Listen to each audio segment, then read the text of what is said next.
a little light banter and a little light convo. How about that? Absolutely. Now, the first thing I want to say is that you made me re-examine myself. Really? Yeah. And if it's one thing I love to do, I love to um, show humility Yes, sir. and apologize when it's due. And I like to say please and thank I you do and also. all Yes, of sir. those good Yes, things, sir. right? Yes, sir. But I want to share something with you, Mm. and that is this made me re-examine myself. Mm. I say that I am for black men. Mm. I say that when anyone, really, any person, but especially when a black man only needs some networking Mm. and some introductions, Mm-hmm. if I can't do nothing, I can do that. Absolutely. Yes, sir. I will cut up and I will cry and I will talk about how there aren't qualified Mm-hmm. black men Mm-hmm. when the times arise. And when you came forward, I wasn't there. Mm. When you came forward, it took prodding. I won't say prodding. It really didn't take prodding, but I had to listen to a couple other people. I had to think about it. I wasn't stubborn in it, but just I wasn't who I said I was. Mm. Mm. And I want to say that out loud for other, particularly black men who claim that nobody's for us. Mm-hmm. Mm-hmm. We should at least be there for one another. Sure. Mm-hmm. I want to say that I failed in that, but praise God, I was shown the light, if you will, Right. Right. literally and proverbially. Mm. And so I just want to say that, I just want to set the stage by saying that when a black man is on the ballot, Mm-hmm. I'm going to sing his praises. When a smart black man, when an intelligent black man, when a qualified black man is I on think the ballot. I have at least one of those. At least you won't let me down with at least one of them now. But I want to give you the floor Mm. for a minute as I continue to set up. Sure. I want you to look at this one Mm-hmm. right there and just tell people who you are, what's going on here in the state of Alabama, and why we're here. Well, I'm Will Boyd, and I'm running for governor of the state of Alabama. I'm running with three main pillars in mind to expand our economy, to make sure that healthcare is truly affordable and accessible, and also to stabilize in our communities. And I'm very concerned about the state of Alabama. We are behind when we should be leading the South. There are a lot of opportunities for increased revenues, for better jobs that pay more money, that have higher skill sets required, and of course, people who are ready to go into those jobs and make more money that they can take back ultimately to their communities and have health care for their families. So I want to thank you for this opportunity to be on your show. And before going any further, I just want to say I really appreciate the intro, the opening. It is important for us to support each other. And one of the things that I've seen, not only with this particular race, but I've just seen as I've traveled the state of Alabama, we don't do a good job being supportive of each other. And I have proposed in this campaign that in the community, particularly the African American community, we fall behind. We're about 500 years behind our counterparts as it relates to even wealth. With that being said, it'll take African Americans 500 years to catch up with non-African American counterparts. And one of the things I talk about in my campaign with the economic expansion, the health care being accessible and affordable, and even the community stability will actually make sure that African Americans' gap is closed. And I want to see that gap closed in 1 year. And I have a plan to do that. So I'm excited about the opportunity to be here and look forward to just sharing more about my campaign with you. One of the things I always ask people is to tell their story. You know, do me a favor and look right at me and tell me your story. You know, just Yeah. however you frame it. My story is I'm a servant leader. I wake up every morning trying to figure out how I can help people. Most people don't know this, but I grew up the son of a principal, an educator, and also a nurse and a teacher.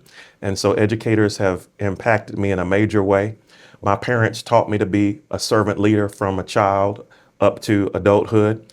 I've watched my father and mother serve people. They're well in their 80s now, but they still serve. Their bodies may not move as fast as they once did, but they still serve. My dad, when he was a principal, would actually ride to school in a nice vehicle for that time. And after school, after serving as the principal, he would go home and put on his Vietnam fatigues and drive back to school and sometimes help the janitors out, making sure the school was prepared for the instruction the following day. I watched my father and my mother give their time, their affection, their love to people in such a way that they are always teaching people to and inspiring people to uplift each other. So my story is I grew up, became a mechanical engineer. I then became an MBA by degree, Master of Business Administration. I've earned a few doctorates by God's grace. I've served as an engineer in and outside the United States, a manager in and outside the United States. I've served as a professor, as a dean, as a college president, as a college chancellor. I've also had the opportunity to serve in elected office as the first African American elected in Greenville, Illinois, and even Bond County, Illinois. I was the first African American elected in that state, but in Alabama, I've held a little Black history that most people don't know about. I was not only able to run for serve as the nominee for lieutenant governor and the nominee for Congress, I was also the first African American male to be the nominee for United States Senate. I've served in a number of posts in the Democratic Party, a chair of the executive committee in Lauderdale County, 2 terms, served in the state Democratic Executive Committee. But I'm somebody who genuinely wants to fight for everybody. So as governor, I'll wrap it up by saying, I'm not just in it for Democrats. I'm here to serve all of Alabama, independents, Democrats, Republicans, etc. All right. Well, it's about time to get to it. I just decided to do another one as well. All right, all right. Let's see if we can You had me put crying so much laughing earlier, they probably think I'm crying through the interview. But he had me laughing. I promise you, they know. They know. They know I did. So if I reach out and pull my handkerchief out and start wiping my eyes, they'll say, "What is he crying for?" I'm doing another one that this is a first for me, so bear with me as No, I try we're to good. flip this around. We gonna put you on TikTok All right. as well. All right. All So right. I get to say that this is my first one, man. I get to say that I did my best to come out and support you. Hey. Since it took me a while, I came out in a big way. Well, this is a historical journey, so I appreciate you. All right. We make So history together. let's see here. I think we're good. All right, yeah. Hello, everybody. Yep. Now,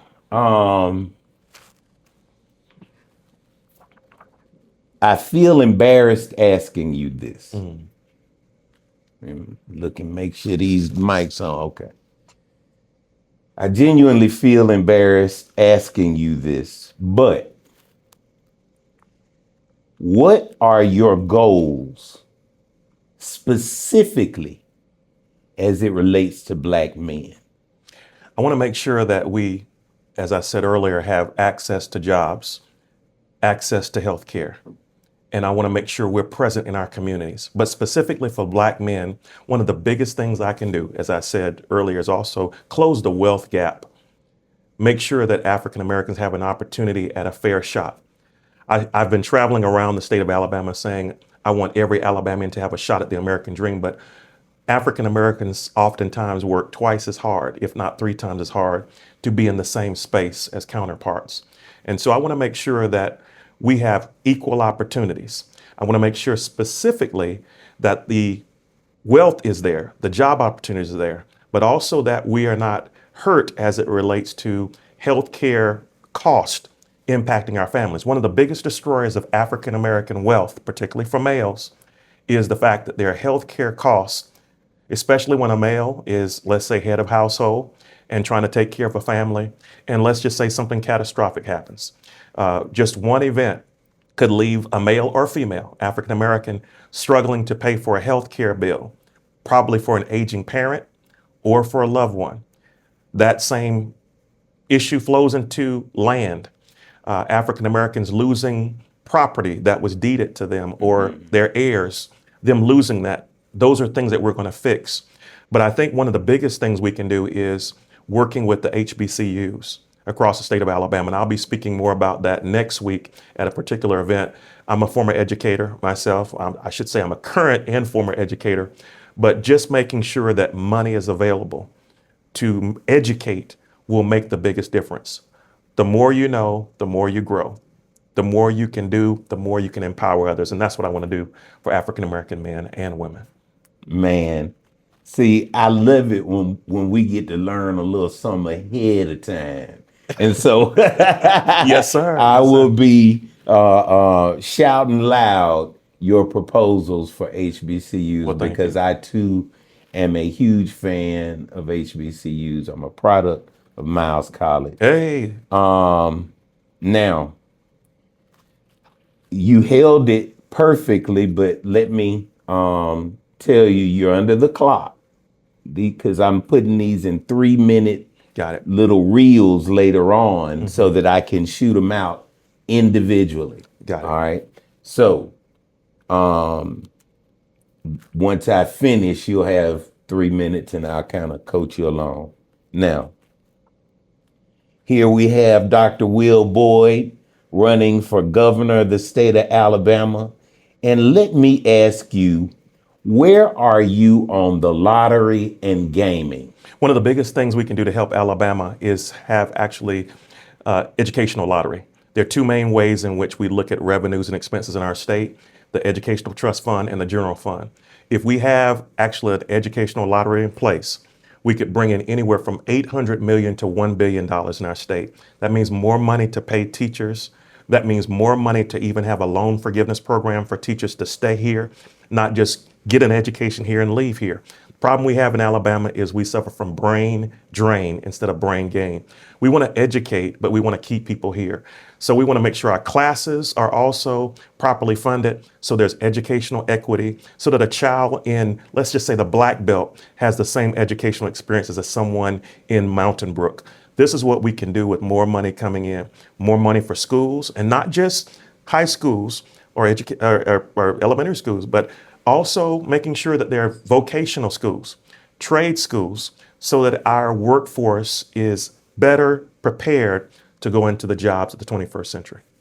Outstanding. Now, just for a little clarity, you're for the education lottery, but what about all out gaming and that conversation? The challenge right now with all out gaming is if you were to take a poll of many across this red state or this conservative state, there are many who would probably say they're not ready for that yet. However, if you stair step through an educational lottery and people see that the revenues come in, and instead of sending the money to Tennessee, to Georgia, or to Florida, our students are getting it right here in Alabama. That begins to change people's minds. When they see their wraparound services provided in this funding, in case someone fell through and perhaps had a gambling addiction, they're better able to embrace the whole idea of gaming that may follow behind. So the first step is this. Because of our Constitution in Alabama, it will take 3/5 of the legislature having a constitutional amendment.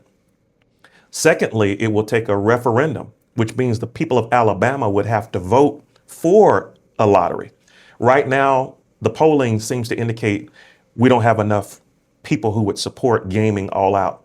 However, people love the idea of an educational lottery, so that's what we can push right now. If you were to look through my Facebook, I swear you have said word for word everything I have said and thought on that subject. Well, I'm copying you then.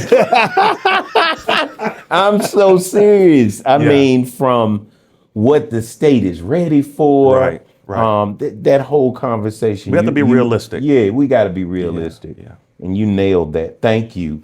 I want to peek over here, make sure there are no questions. No, but we got quite a few people watching, and Wonderful. we appreciate that. Yeah. Now, next clip. Remember, you're gonna have 3 minutes, and you came out firing that last time. You can slow it down a little bit. 3 minutes is longer than you think it is. Okay, I got it. All right. We have Dr. Will Boyd, who is candidate for the Democratic primary for governor of the state of Alabama. And I want to know, where are you on cannabis? I'm actually endorsed by the Alabama Cannabis Coalition, the only candidate that can say that in this gubernatorial race. I spent time actually being trained as to the difference between THCA and THC. I can talk about the process that you go from growing the plant to actually bring it towards the stores. One of the biggest problems we've had in Alabama is HB 445. It was actually the hemp ban that cut down 1,000 business owners. Their entrepreneurial spirit was crushed, and we stopped the revenues of about $1 million a year coming into Alabama. So when we move towards a solution, I propose legislation, or at least moving forward with the proposals of doing what Texas, Indiana, and New York did. When they faced a similar ban, they, through injunctions and legislative amendments, were able to move forward and allow people to continue on with their product sales. I jokingly say I've never chewed a gummy. I've never smoked. I can't tell you, what hemp even smells or tastes like. But the thing is, I know that when I look at entrepreneurial people who had a business that they thought was legitimate, and all of a sudden, without any warning, no discussions with physicians, no discussions with anybody who would own a business or any patients for that matter, like the veteran who's suffering and can't sleep from PTSD, like the person who's suffering with some ailment, perhaps even a terminal cancer, and they just want to finish their days in dignity. There are reasons why people go to these stores. There are physicians who send people to these stores, but when the legislature just cut this all off, it hurt us at a time when we really need it. So the answer to the question again is, I have been endorsed by the Alabama Cannabis Coalition. I'm very much into helping people out to understand the benefits of it. I even spoke at the state capitol week before last about this matter. And I invite people to go to my live stream, and they'll see I did a whole 1.5 hour live stream about this whole subject. Outstanding. All right, you ready for the next one? Absolutely.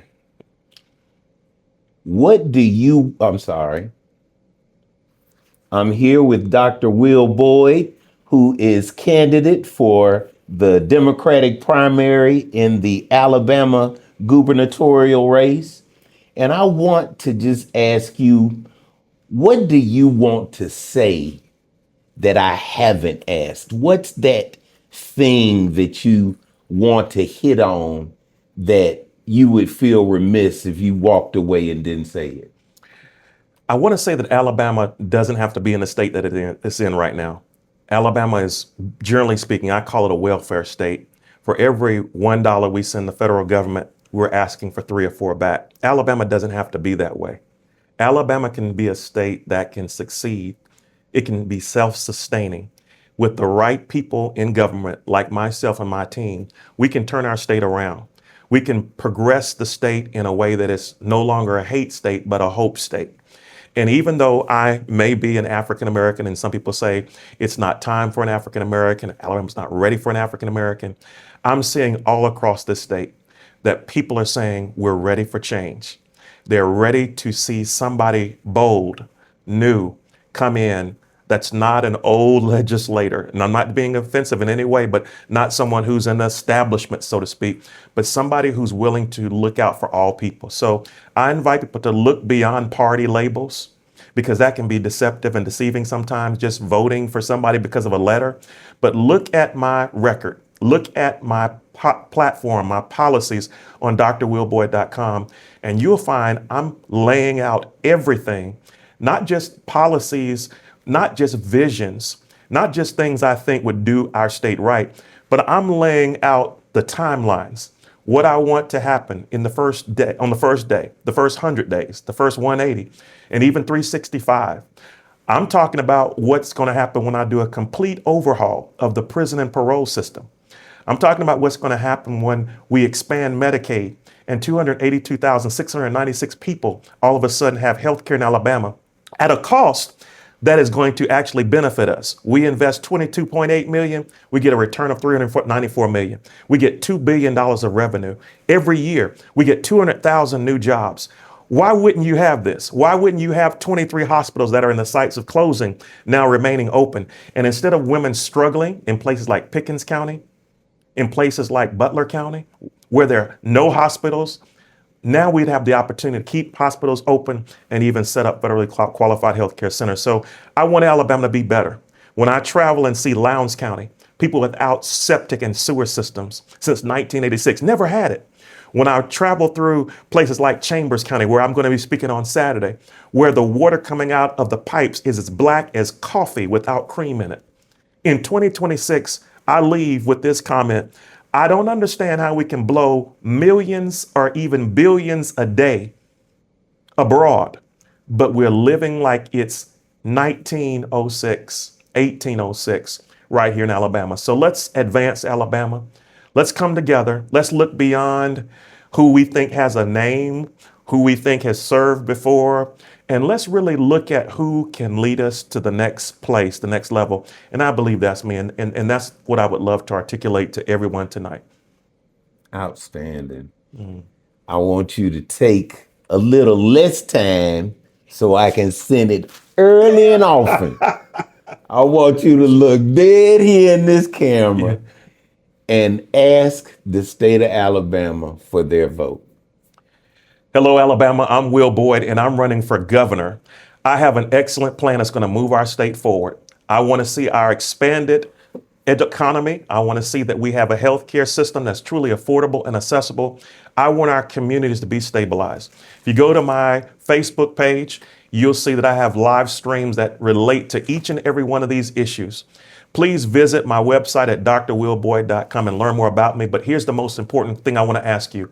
Please support my campaign.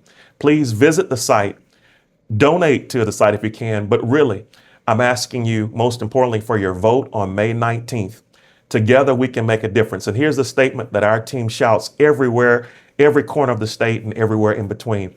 Alabama can, Alabama will. I'm Will Boyd, the next governor of the state of Alabama. Hit on that just a little bit more.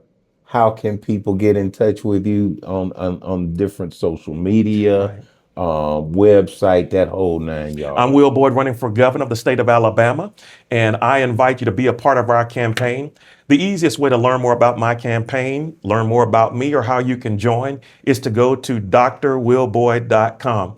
There you'll find all the resources you need to donate, to get involved with the campaign, and even to help share our word all across this great state. You can call me at 205-769-4422, 205-769-4422. Again, the website is drwillboyd.com, drwillboyd.com. You can find me on Facebook at Dr. Will Boyd for Alabama. You can find me on X, Instagram, and many other platforms, usually in the form Will Boyd, FORAL. So please reach out to us, call us. We would love to be there for you. We have merch. T-shirts, buttons, all kinds of things I would love to share with you. But most importantly, if I could, and I didn't bring one with me tonight, and I'm so sad about it, I have wheel bills. Wheel bills. Man, I wish I'd brought my wheel bill in here. My wheel bill it looks like a large dollar bill. And it has my face in it instead of some president. Okay. All right. And it has the number one. You have one vote. Your one vote can make a difference. Not worried about everybody else. I'm worried about yours. Your one vote can change the destiny, the course of our state. The front has a key on it. It has beyond the key, it has a set of scales on it. And I use this acronym SAFE. And I talk about job security. That's the S. Okay. I talk about accessibility of healthcare. That's the A. The F relates to fairness and equity. We want every Alabamian to have a shot, every Alabamian to be able to succeed. But on the backside, there is buried in all of these words that talk about the reason why we have the bill is because the power is not in money. We're not endorsed by big names except for yours. And this is the thing. So hey, that's all we need. Man, I wish. Yeah. But we're not backed by powerful, big money, high rolling people. It's your support that helps us. This is a grassroots campaign. We're going to win because of your work, you working with me. So everyone is on that back piece of paper, on that wheel bill. And so you can feel safe with Will sitting in Montgomery. You can feel safe with my team leading our state forward. And so I want you to start looking out for wheel bills. They've been raining all at the Mardi Gras. We had them all. We've probably given out 10 or 20,000 wheel bills and more on the way, another 40 or 50,000. So we're all over the state with them. People want those more than yard signs. Outstanding. They want them more than billboards. They want wheel bills. And then we're going to tell you creative ways you can use your wheel bills. You might want to grab some and pass them out to your family. It's a neat way beyond having a business card or me carrying around a sign or anything like that. These wheel bills are talking points. You might find them in your local restaurant on the table. You might find them on a church pew. They're everywhere. Matter of fact, go look for them. If you don't see them, call me. I'll send some to you. But these wheel bills is as they say now, they're fire. I'm going to tell you what we going to do. What's that? We're going to make an electronic wheel bill. Hey. And I'm going to help get that out. We gonna Thank figure you. out a way to Yes, make sir. sure people see the front and the back and everything on it. I appreciate we'll it. turn it into a wheel bill ticket. Come on now. That's it. That's it. I was even looking in my pocket. Said, do I have a wheel bill on me? Yeah, We'll let's get do it that. out. Let's We'll do get that. it out, man. That'd be something like Bitcoin in a different way. That's right. That's right. Though that's all I had. I just again want to leave you with the fact that, sometimes it takes, whatever. It takes a word, it takes a nudge, and it took a word and a nudge for me. It took a little frustration in what I wasn't seeing in other people. Right.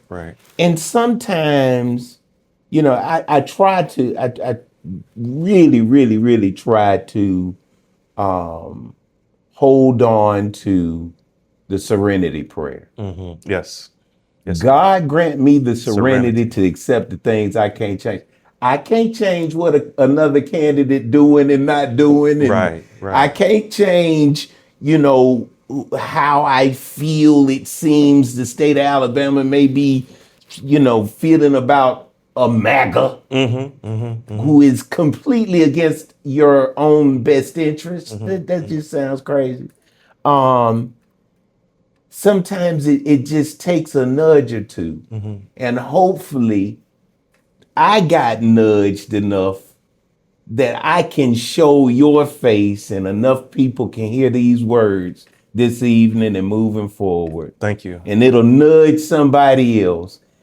Here again, are you who you say you are? I am. I'm at my undergraduate degrees in engineering. No, I'm saying us as a people. Right. Are we who we say we are. And we have something called WYSIWYG. What you see is what you get. I believe it's important to live up to who you're supposed to be. We say Yes. we want to see things, but we don't get out and do things. You There don't you want. That's a go. whole nother segment. You don't even want me to go there. But I have a big concern, because if every Alabama African American who voted in a presidential election but has not actively voted in a gubernatorial election showed up, we win all day. But there are a lot of African Americans out there who keep saying, well, I don't want to vote because it won't matter. I hear people saying, I tried to vote before, and the people I put in office, they failed me. Well, that was them. That was them. But you'd be surprised, and I know you wouldn't, because you're a well-educated man. You do your research. You know what I'm talking about when I say this. It's sad that we will beat up on candidates. We want them to travel the whole state. We want them to answer every question. But we don't hold the sitting elected officials accountable. We don't keep that same energy. No. We don't mind getting involved every 2 years, 4 years, 6 years, 2 weeks before an election. But we have people that are sitting in office right now who are being bought out, who are making decisions that are not in our interest. We have people that sit in Montgomery or sit in DC who feel like they got elected because of people, but they forget the people. And this is not everybody, but this is where some people are. That's right. And the general mindset is, why vote when everything we see happening out of Montgomery or DC seems like it's not taking into account of the people? That's right. Grasp that for a second. We want African Americans to turn out. In a primary, 60% of the voters are African Americans. Mm-hmm. We want African Americans to turn out, but what are the reasons why an African American would turn out when you go to places, as I said earlier, Pickens County, and they're just glad to get one ambulance? Right now, they have to drive an hour to Tuscaloosa or even into Mississippi to get health care if something goes wrong. Why would they get excited about another election cycle and nobody has helped them? Excuse my grammar tonight, but why would African Americans in I call it LA, Lower Alabama, closer to the Gulf, where there's been a chemical spill that has not been resolved? And we can talk about infrastructure. In Mobile, you have in some cases, water leaking in the system. And this is all over the state of Alabama.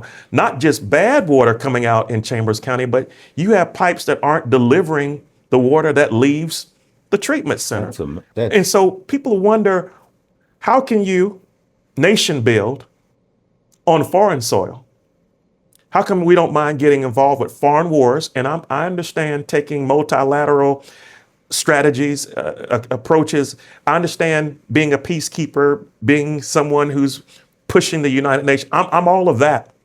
I'm understanding world peace, and I travel to different parts of the world all the time. I'm a presiding bishop over churches worldwide. I pastor a 166-year-old church. I drive 5 hours in a round trip to get there. I get all that. I understand it. But if we go and sit down at the kitchen table with the average African American, and we're not monolithic people. Mm-hmm. We have different stories. Some live in mansions in Alabama. Mm-hmm. Some live in places that look like third world countries. Some parts of Alabama look like nothing's changed since the early 1900s. Why would you imagine African Americans, for the most part, would have an interest in getting out when we're not seeing the results delivered? So hold me accountable. I want people to see when I roll out a plan that I said closes the gap for African Americans, when I roll out a plan that makes sure the 900,000 people in poverty in Alabama, that number goes down. When I roll out a plan to make sure that almost 300,000 people that don't have health care, they get health care. When I talk about issues like Sonny Burton and others, who are facing death and didn't pull the trigger, and I talk about it and we amplify the cause. Sure did. That's what we do. We need more leaders who will do that. Not be afraid to step into the fight. Is my life being threatened? Of course it is. My team members, people on my team have lost jobs, been fired. We have people threatening us. Oh, wow. In Alabama in 2026. I've been asked to get out of the race, to quit the race, all kinds of stuff you wouldn't believe. You have to ask yourself, well, I know you would. Why is that in 2026? So I know we're behind the scenes and just talking off the script now, but I need Alabamians to stop just saying, well, I'm going with this person because of what they did 30 years ago, 40 years ago, 20 years ago. I'm going with this person because they have a name. That's about like saying, I'm going to buy this car because it has a particular emblem on the front. You don't know if it has an engine. You don't know if it still works. Catalytic converter works. You don't even know what the electrical system looks like. But you say, I'm just buying it because 40 years ago, it treated me good. No, we need to move forward. So I appreciate the service of anybody in all the races, not just the gubernatorial race, but let's look for people who are bold and ready to move forward and move our nation and our state to the next place. The rest of the serenity prayer is the courage. There you go. To make a difference. Yes, sir. And right now, we all need courage. Courage. Yes, sir. Not whatever, but we need courage. Courage. To make a difference and the wisdom to know the difference. That's it. That's it. And right now, the only courage we need is for people to get up, register in the Democratic primary for those who vote in the Democratic primary. Yes, sir. And especially if you are who you say you are, and if you are about what you say you're about, and your skin color looks like yours and mine, yes, sir, then on election day, they need to vote for you. They need to vote. Yes, sir. Yes, sir. I appreciate the support in advance. So thank you, listeners, viewers, for giving me the opportunity. And I'm not assuming because I look like you that I deserve your vote. I really want you to check me out. And I think you'll see. Oh, yes, you do. They do it. Everybody else do it. Anybody else, seriously, anybody else, white women. Well, I'm voting for the white woman. Of course you are. And nobody has a problem with that. And we say that across the board. Well, there are so many people out here who don't vote for the black person because of perceived, what am I trying to say? Narratives or stereotypes. That's what I'm trying to say. People can watch this right here. They can watch this right here and see the quality of man that you are. Well, I appreciate that. We've had challenges, you know, it's sad, but I have a number of degrees, but I'm always asked, you know, when did you get your degree? Where did you get your degree? Ironically, people have said, well, you're too young to have that many degrees.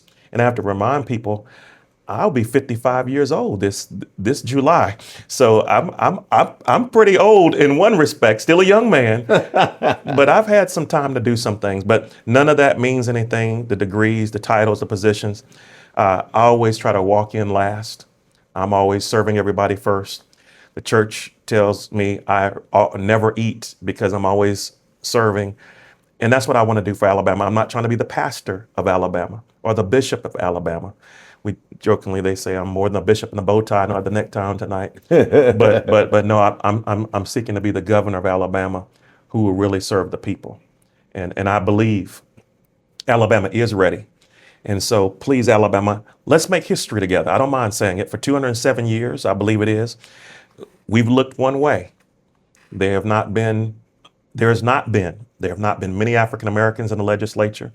There have not been any governors who look like me in the state of Alabama. But again, it's beyond race. It's beyond me being African American. But I believe it's time for the world to see that Alabama can move forward. I believe a healing is going to occur, brother. Yeah, man. Whenever this happens. Because right now people look at us as a state and say, you know, Alabama, you know, they fall behind on a lot. And we do in mathematics and reading. But imagine what could happen with that educational lottery and the money, another $1 billion coming in, and our kids go from being at the bottom in ranking to the top.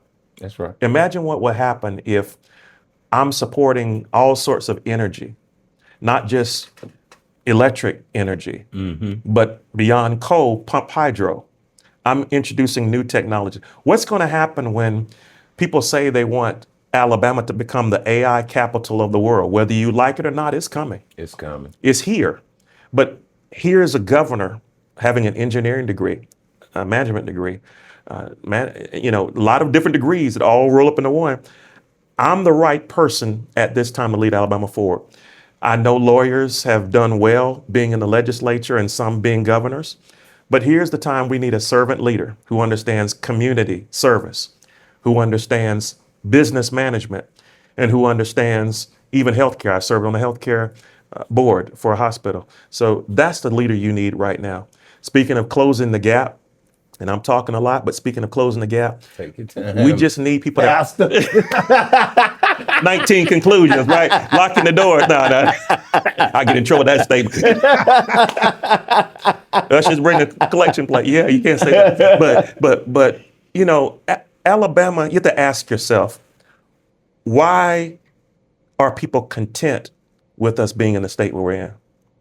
Ask yourself, whether you're Republican, Independent, Democratic person, or Libertarian, or Green, or whatever party you may be, Constitutional Party, ask yourself, why is there a United States Senator in the form of Mr. Tommy Tuberville who wants to put $1.3 billion into prisons rather than into schools? I'll say it this way, $1.3 billion in cages rather than children. Ask yourself that. Why is it that we have people in high office who want Alabama to become an incarceration capital of the nation and even the world? Why is it that instead of putting money in better schools, we want to build multi-billion-dollar facilities to house people?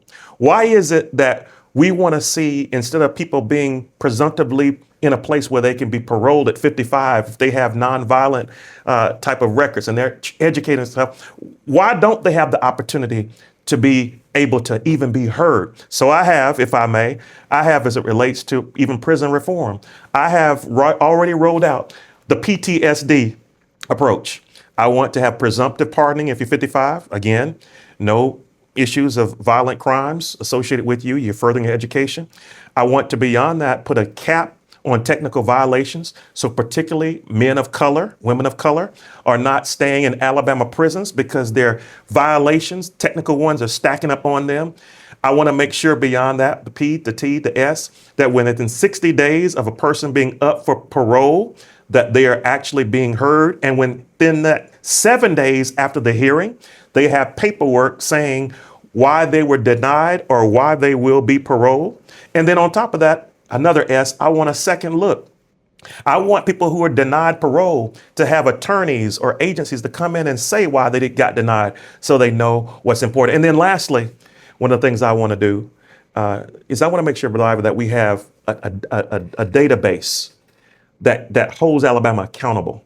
I want to make sure that we're actually showing how many people we have in each facility, which ones have educational opportunities, which ones can receive mental health treatment.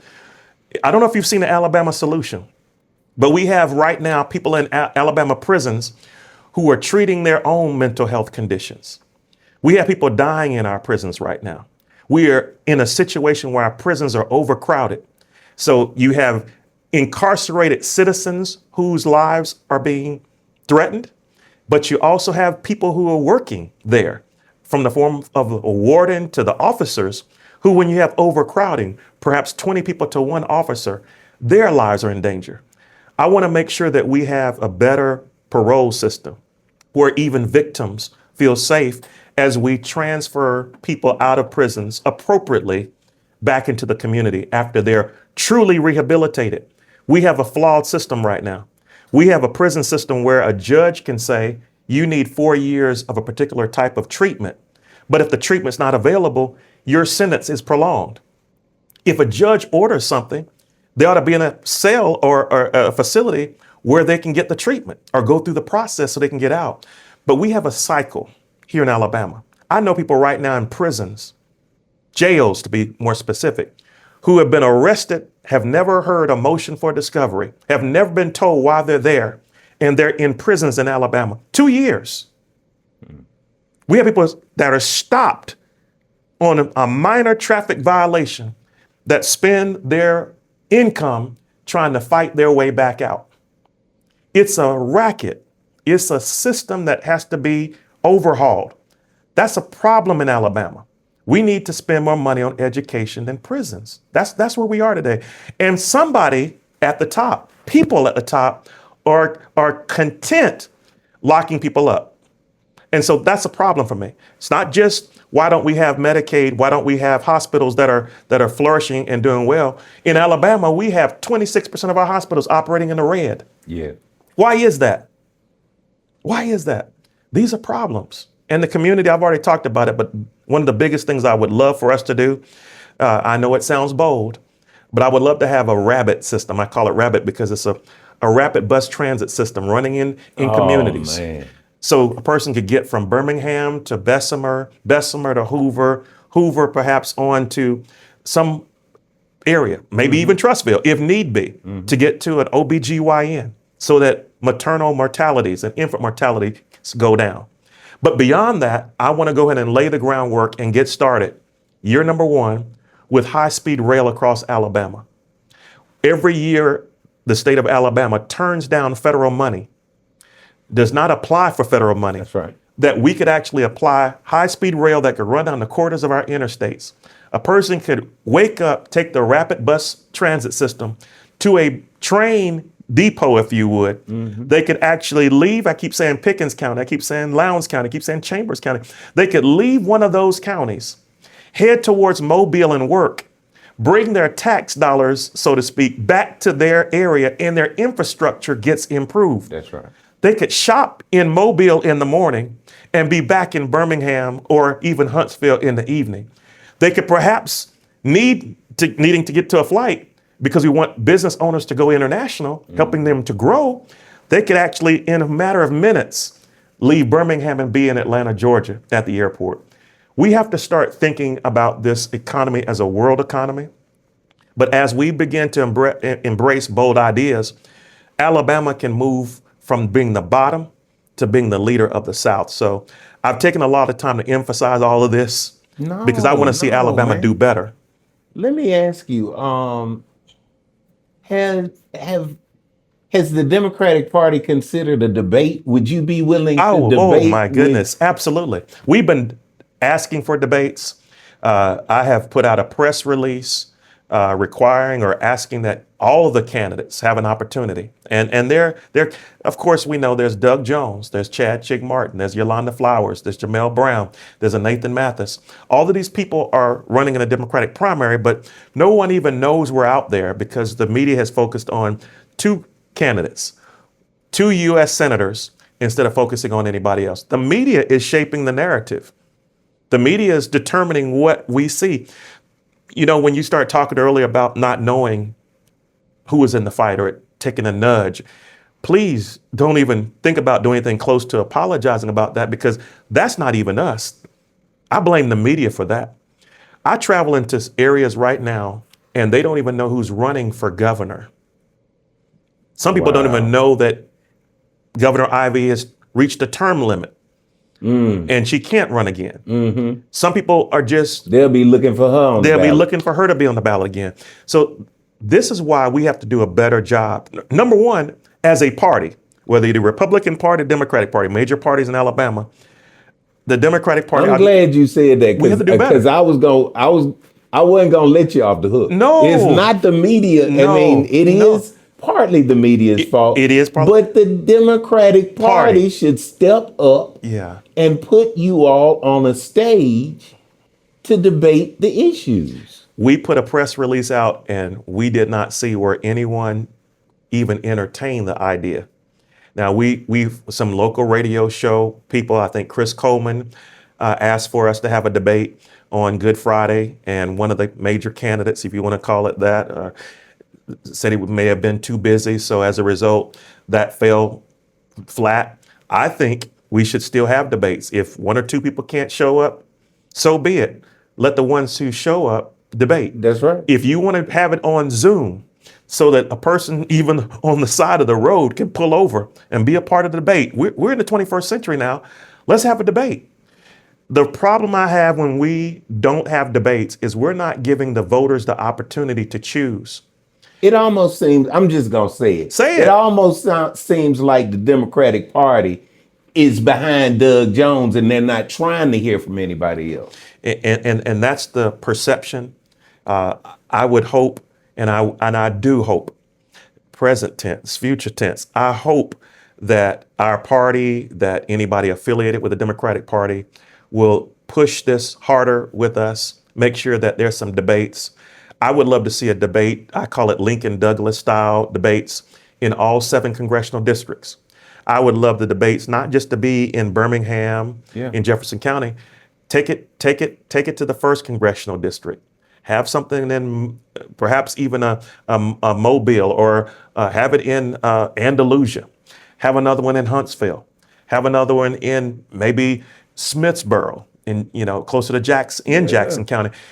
Let the people who normally don't get out have the opportunity to see us come to them, televise it across the whole state, and let's see who the candidates are running for governor, lieutenant governor, secretary of state, attorney general, and on down the ballot. Right now, again, parties, even in the Republican side, seem like they have conceded that this race is between 2 people. There's going to be a big surprise on May 20th Yeah. when people wake up and see that the people that they thought were going to win did not. We're going to win this election. I'm confident of it. And this is my little plug and accepting responsibility on the media side. Chris, you can pick another date. It ain't got to be on Good Friday now. Chris Coleman got the platform. He the man for the job. Yes. Come on, dude. I'ma circle back. Don't make them only have one date to choose from. Right. Wait, I'm going to circle back with him and ask him for another date. And isn't it interesting that he's a radio talk show host, a good one, Yeah. widely known, but he's offering this, and I hope that it would be live streamed at the same time, but he's offering it as radio. Why isn't a television station stepping up? Well, that's why I say they do have a live component. Like he goes live at the same time. He does. And what I'm saying here is that, whereas the big stations and we don't have a lot of influence there. But as far as the podcasters, the radio people, I encourage them all to reach out to you. Please, yeah. We all maybe come together and do the first, ever debate, whatever the case may be. But most importantly, what I really hope is that other podcasters, at least other podcasters, invite you on and give you the opportunity, because I heard about you, and I have read enough to see and respect you. Oh, I respect you also. Thank you. But now I love you. Hey, love you and too.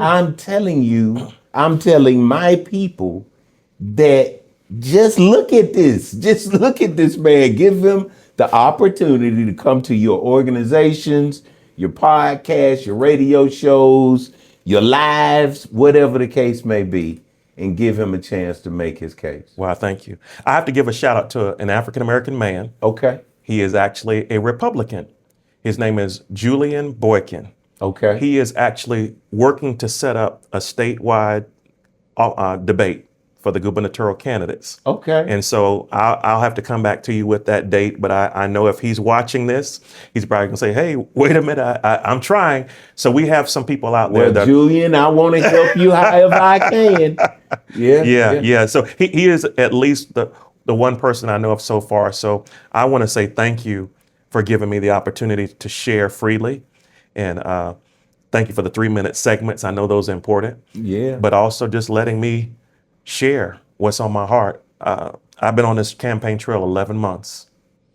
This go round, I've done about 1,000 to 1,500 miles a week. That's what I'm doing on average in a 2010 vehicle that I've changed so many parts to. It's unbelievable.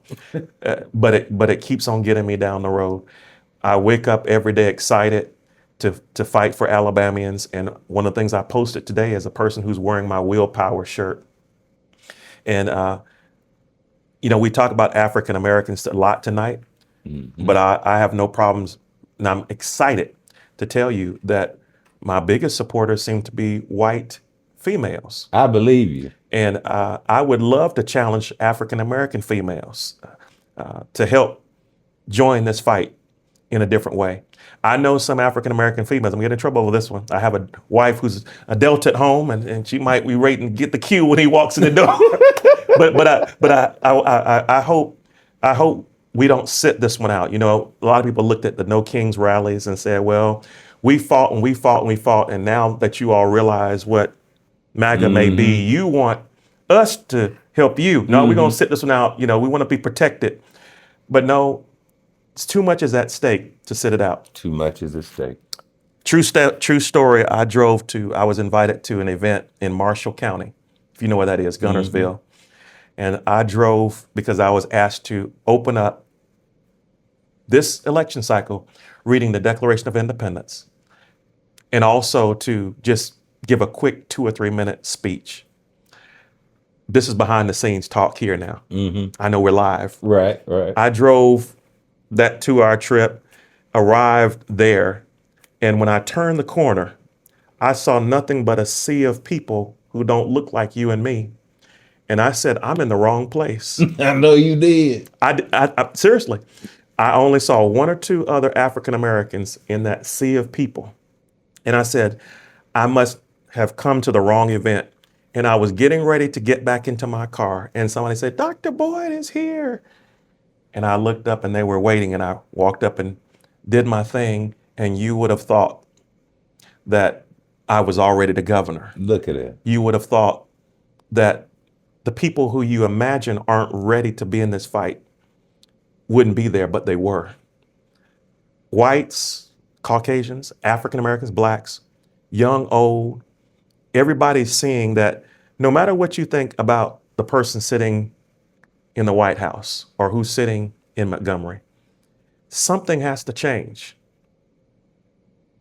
Something's got to change. And so people are now saying, I'm going to get out and I'm going to make a difference. That's why I think the will bills are inspirational. Yeah. A talking piece. People just see, okay, we have some hope here. And I want our state, as I said earlier, I was speaking to some executives a few weeks ago, and they were like, tell us what you mean when you say this is a hate state. Well, it's a hate state whenever you have a legislative session in 2025 that's about bathrooms, that's about how you define yourself, that is about all these things that ultimately, whether you believe in it or not, whether you support it or not, ultimately, it doesn't bring us together, but it seeks to divide us. We have a state right now, and I can't go into details because I'll get in trouble, that we have so many people, white, black, young and old, who are afraid of ICE showing up. Yeah. Afraid of a National Guard being deployed. We don't feel safe anymore. I travel with a badge. I travel with identification. I travel as a black man. You asked me some questions up front. I travel some back roads where I've been followed. People have tried to run me off the road. I've had to flash a badge at somebody. I've had to turn on the lights and let them know who was in the car. I watched troopers sit in the median, and when they saw my face, they let me pass, and then they stuck with me for many, many miles. And I'm the one who wants to help Alabama Law Enforcement Agency out. I'm the one who wants to support our troops. I'm the one who wants to make sure our police have all the tools they need. But if I, as a black man, have concerns and fears, what do other people feel like? My wife and I, with kids, were detained in 2018. We were held and could not move in our car. Probably 2 o'clock in the morning, coming from an event, campaign event. My kids need to go to school the next morning. I was so frustrated after being held. I was starting to get out of the car, and my wife, strong woman, but she was begging me, don't get out the car. They might shoot you. I said, no, we can't wait any longer. So I told the officers I'm getting out. He asked me to stay in the car. We have kids that need to go to school in the morning. Why won't you let us go? It wasn't until he saw that I was running for lieutenant governor on a business card that he said, oh, you're free to go. Done nothing wrong, but you're free to go.